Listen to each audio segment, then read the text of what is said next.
In the summer of 2004, 19-year-old college student Phillip Thompson accepted a dare from his friends to spend a week as a night guard at a mental institution.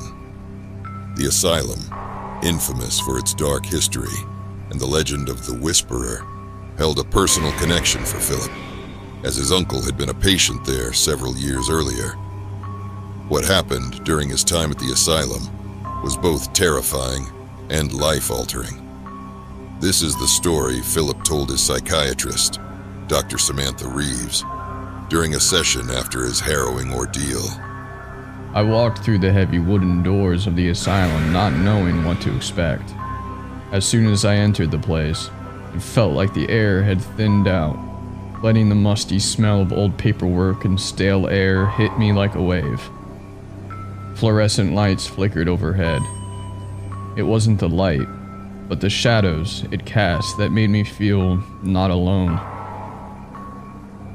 Someone approached me to say something, but when I turned around, it was just the lights, casting shadows.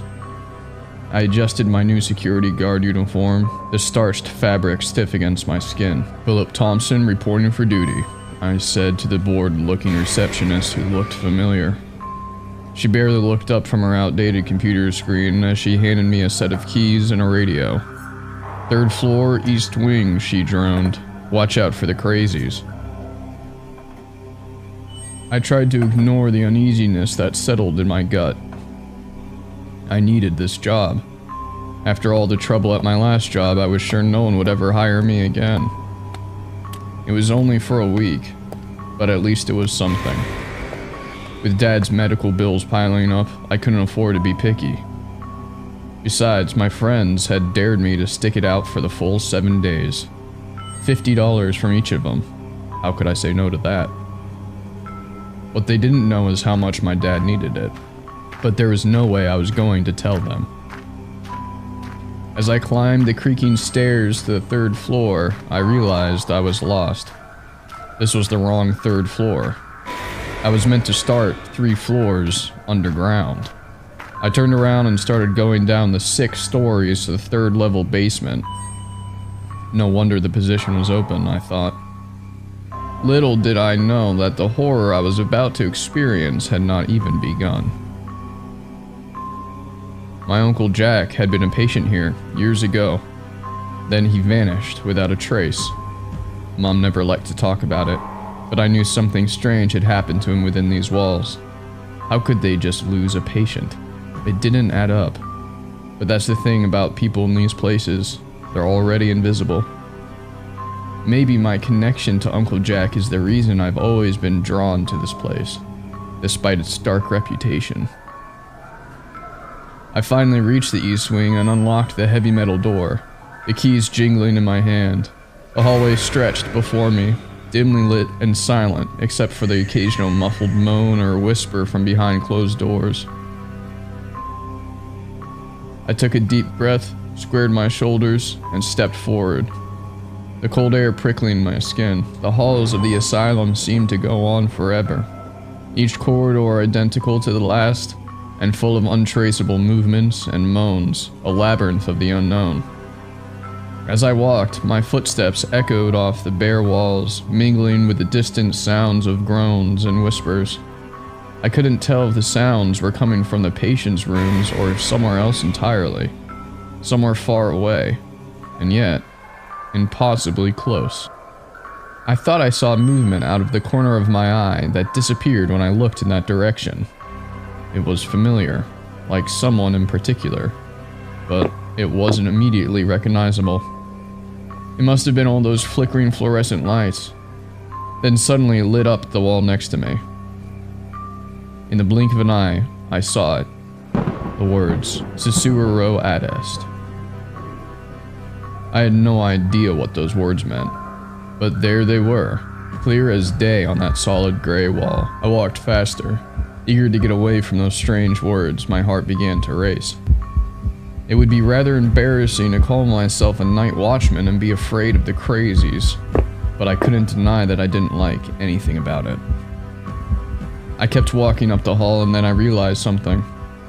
I couldn't hear my footsteps or my heartbeat. I couldn't hear anything. Silence surrounded me. Complete silence. As I tried to make sense of it, the silence was pierced by this low moan that seemed to vibrate in my ears. Then I felt something brush against my neck. I swear to God, I almost jumped out of my skin and I tapped my neck to try to knock whatever it was off of me.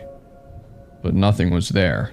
Suddenly, my footsteps and heartbeat came back louder than ever. They were all I could hear, pounding in my head. As I quickly turned a corner, a certain room caught my eye. The door was slightly ajar and a faint light spilled into the hallway. Something about it called out to me, piquing my curiosity. And I just wanted to get away from this creepy corridor. I hesitated for a moment, knowing I shouldn't pry where I wasn't meant to, but the urge was too strong to resist. As I approached, the lights went out for what seemed like an eternity, but must have only been a few seconds. Because then I felt the rush of wind as a door swung open and someone grabbed me. I thought it was a nurse. A hand, ice cold and impossibly strong, clamped over my mouth from behind. A muffled scream ripped from my throat as I was pulled backward. A rasping whisper tickled my ear. Not quite words. More like dry wind rustling dead leaves. It somehow freed me and I was able to close the door and lock it with a master key. The air felt thick where the hand had been. I couldn't stop my fingers from tracing the invisible mark around my mouth. It felt icy there, as icy as the hand had felt, and I shivered. I didn't know what had just happened. It's hard to explain, but I put it down to being in that place. I tried to shake off what had happened and left the room. Another room in front of me was also open. How did the staff survive this every day? I had to continue my round, so I walked on and came to the next open door with light coming out of it. It was an old office. At that moment, with all the fights I was so good at having with my coworkers at my last job, I had really wished that someone was working with me on this floor right now. But there was no one in the room. I slipped inside, closing the door softly behind me. The room was small and cramped, filled with dusty filing cabinets and stacks of yellowed papers. I ran my fingers over the labels, looking for a name that might jump out at me. And there it was. Thompson Jack. It was easy to find. Too easy, in a way. I felt uneasy. But still, with trembling hands, I pulled out the file and began to read. The pages were filled with cryptic notes and strange diagrams, and there it was, Susuro Adist, the same phrase I'd seen on the wall. None of it made sense to me, but one phrase kept coming up. The Whisperer. The Whisperer watches. The Whisperer knows everything. The Whisperer is here. According to the file, the Whisperer would appear mostly in my uncle's dreams. I searched another file and this too had the Whisperer mentioned in it. The file mentioned how it spoke to them in their dreams, promising them power and knowledge in exchange for their sanity. Some had even claimed to see it, describing it as a shadowy figure with glowing eyes and a voice like honey. An icy wave of cold air washed over me, breaking my concentration. And as I realized how much I needed this job, the rational part of my mind told me it was just a bunch of nonsense. It was the ravings of disturbed minds, and the strange things that happened to me were due to exhaustion and my overactive mind. But something about it felt all too real, like a half-remembered nightmare lurking just beyond the edges of my consciousness. I shoved the files back into the cabinet and hurried out of the room, trying to shake off the unsettling feeling that was becoming harder and harder to ignore. But I had a job to do, and I couldn't let my imagination run wild. But as I continued my rounds, I could feel the icy throbbing on my mouth where that hand had been. What more there was to this place than met the eye. The sensation of spinning intensified as it became harder to keep my composure in the dimly lit hallway. My vision began to blur at the edges. I began to see shadows everywhere. But through all this confusion, I kept seeing the words, Sussurro adest. Not only on the wall, but on the crusty windowsill, smudged on the ceiling, and somehow written on my own hand in Sharpie, in shaky handwriting. I must have written it while reading the file, though I don't remember doing it. Finally, I reached out, my hand finding support on the rough, cold concrete wall. I leaned heavily against it, trying to steady myself, but the exhaustion was overwhelming. My legs buckled under me, and I slid down the wall, coming to rest on the dusty floor.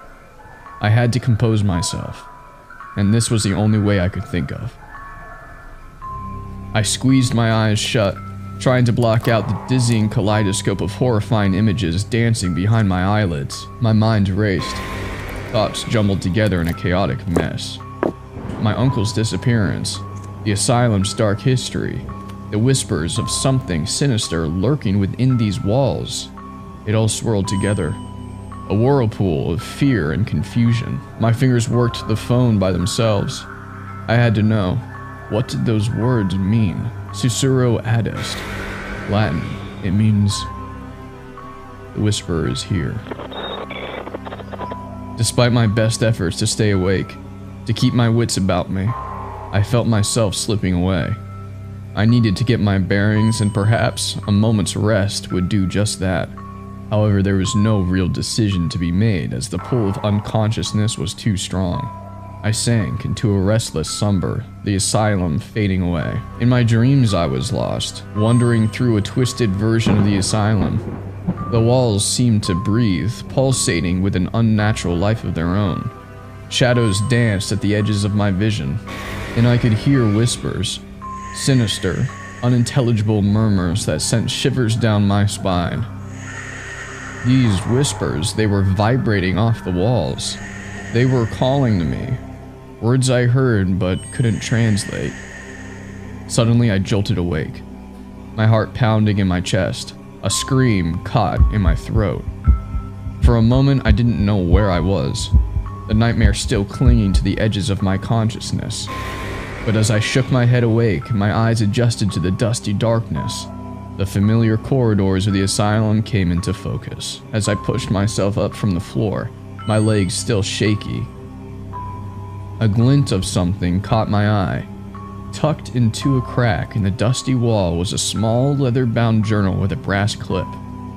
It would have been easy to overlook and think it was just a part of the wall peeling away, but somehow it called out to me as if I was destined to find it.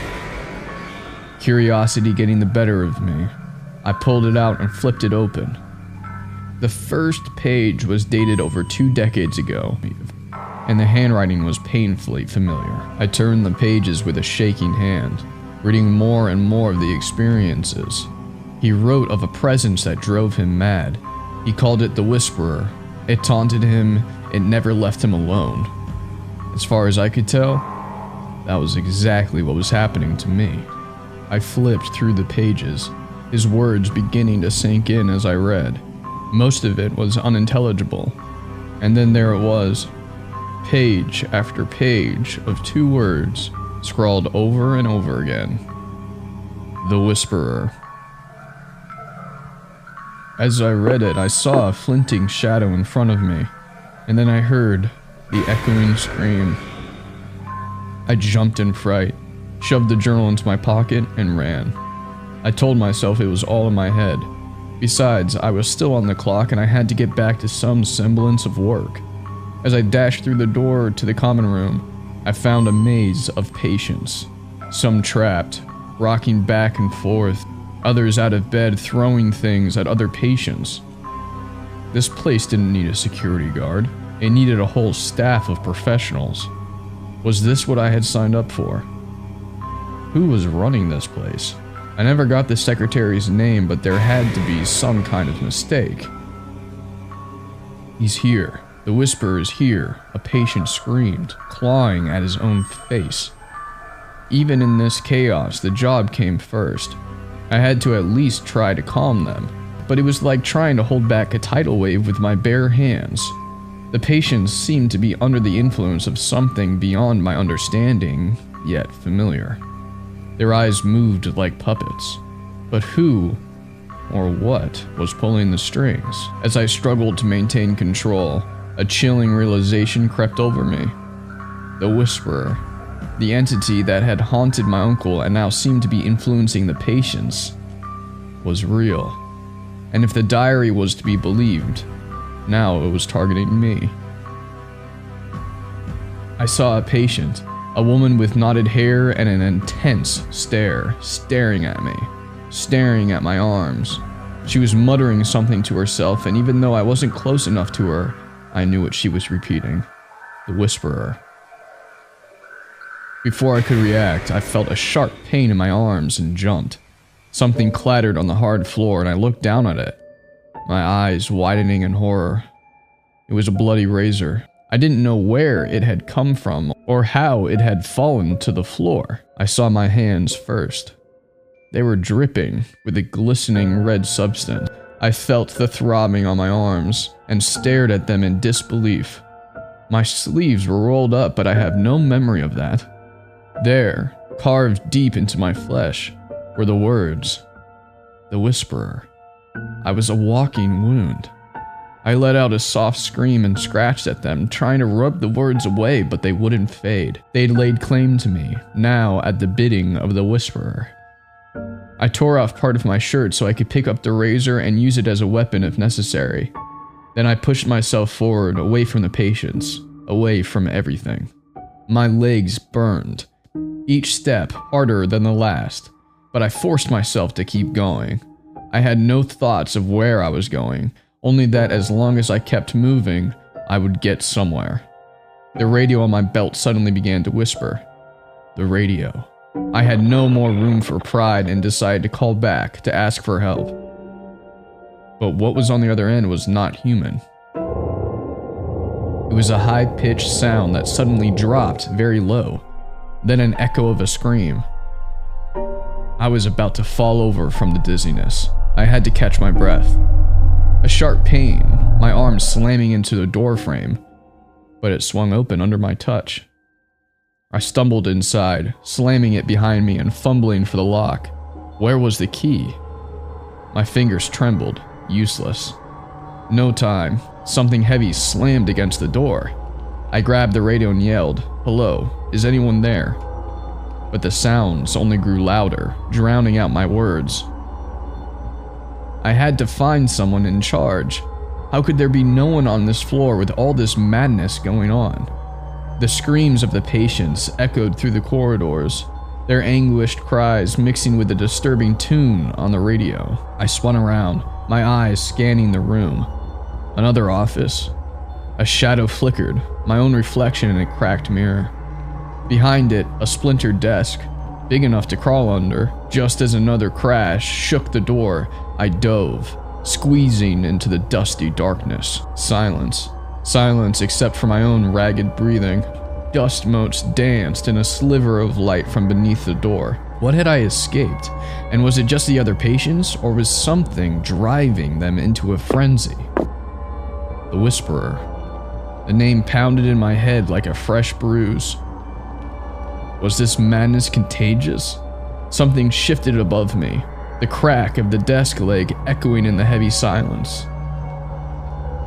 Was it just the patients at the door? Or was there something else stalking me, even now? I pressed my hands to my temples, trying to block out the cacophony of screams and the incessant whispering in my head. Reality and hallucination blurred together, and I could no longer tell what was real and what was a product of my unraveling mind. Fingers scrambling, I pushed aside moldy papers. I had to find a way to contact someone on the radio. How could I be so lost in a place like this? I never knew how far underground the hospital went. As I stood and leaned against the desk to catch my breath, a glint of metal caught my eye. With trembling hands, I reached for the object, revealing a small, ornate key. It seemed to pulse with some otherworldly energy, and as I held it, a sudden realization washed over me like a tidal wave. The Whisperer, I murmured, my voice barely above the whisper itself. It's not some outside force, it's me. It's always been me. The key unlocked a hidden compartment in the desk, revealing a weathered journal. As I turned the pages, the truth unfolded before my eyes. The asylum's dark past, the experiments, the tortured souls. And at the center of it all, a manifestation of the patient's collective darkness, given form by their shared trauma and despair. I sank to the floor, clutching the journal to my chest. Tears blurred the pages as I faced the terrible truth. Had I unleashed this evil? Was I the architect of my own descent into madness? I looked down at my arms, the bloodied, encrusted words, the whisperers staring back at me from their forced indentations. The room grew colder, shadows shifting unnaturally. My eyes flickered to the cracked mirror. My reflection was staring back, but twisted. The smile widened and predatory, a smile not my own. And there, looming over me, was a towering, shadowy figure, 2 glowing dots for eyes shining out of its darkness. A tremor ran through the floor, a deep groan shaking the dust from the ceiling. Before I could react, a blinding pain shot through my leg. From beneath the desk, a skeletal hand, impossibly long, clawed at my ankle. I kicked back wildly and scrambled away. The radio fell to the floor, the disturbing music abruptly replaced by a rasping whisper, calling my name over and over again. The skeletal hand disappeared, and the words, carved into my flesh, seemed to come to life on my arm, swirling there in bright red. At that moment, the ceiling above me cracked wide open. A blinding white light filled the room. A deafening roar drowned out the whispers. And then, darkness. I sat in the sterile confines of the psychiatric hospital, my mind still reeling from the horrors I had witnessed at the asylum. The authorities had found me curled up in a corner, clutching the bloody razor and muttering incoherently about the whisperer. They had sedated me and brought me here, to this place of supposed healing. But I knew deep down that the scars on my psyche would never truly fade. In the depths of my own personal hell, I struggled to make sense of what had happened. I could never escape it.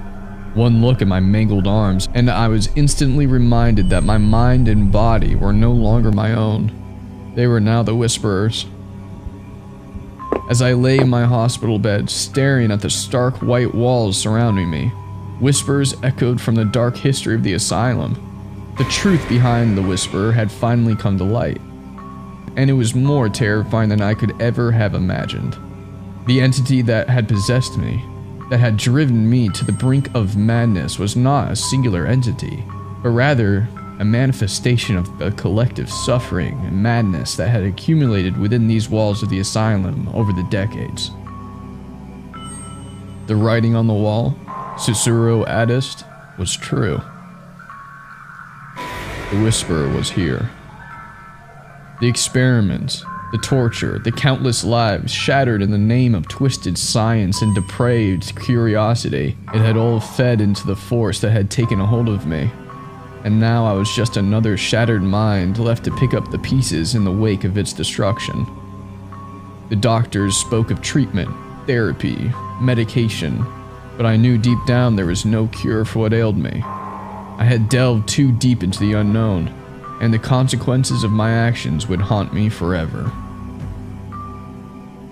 As I closed my eyes, trying to escape the nightmare that had become my reality, I couldn't help but reflect on the fragility of the human mind. How easily we can be swayed, how quickly we can fall into the abyss of madness when faced with the horrors that lurk in the shadows. And in the end, the whisperer would always be there, waiting patiently for his next victim, ready to claim another soul in his never-ending cycle of darkness and despair. The friends who had dared me to take the asylum job came to see me, their faces etched with terrible guilt. They couldn't understand the depth of the darkness I was facing and seeing at that very moment, the horrors that had seeped into my very soul. Eventually, the darkness would prevail and take away the light until I was completely consumed by it. by the Whisperer. On November 5th, 2004, Detective Ramirez flipped through the final report on Phillip Thompson filed by the Department of Corrections. He read about uncontrolled delusions, unsubstantiated allegations, and the psychiatric hold, and joked with Officer Williams that it was nonsense. Officer Williams' account tells how he left the office before Ramirez. He returned the next morning to find Detective Ramirez sitting in the exact same spot he'd left him the day before. He was gripping the arms of the chair and staring at the static security footage, which later turned out to be from the asylum on the night Phillip Thompson lost his mind. When Officer Williams walked over to ask him if he was okay, he noticed that his eyes didn't leave the screen and heard him repeat something under his breath, the Whisperer. As Officer Williams placed his hand on Detective Ramirez's shoulder, he struck him, attacking him in the face with a stapler, missing his eye by inches. Security footage from the asylum soon disappeared, and there has been no further information on what happened to either Detective Ramirez or Officer Williams. As for Phillip Thompson, Reeves recorded in 2008 that Phillip was now in a non-verbal state of psychosis. The last recorded words he ever said before becoming unresponsive were, "The Whisperer has swallowed me now." The asylum closed in 2012, and information on many patients, including Phillip Thompson, has since become untraceable. He became one of the lost patients, the same fate as his Uncle Jack.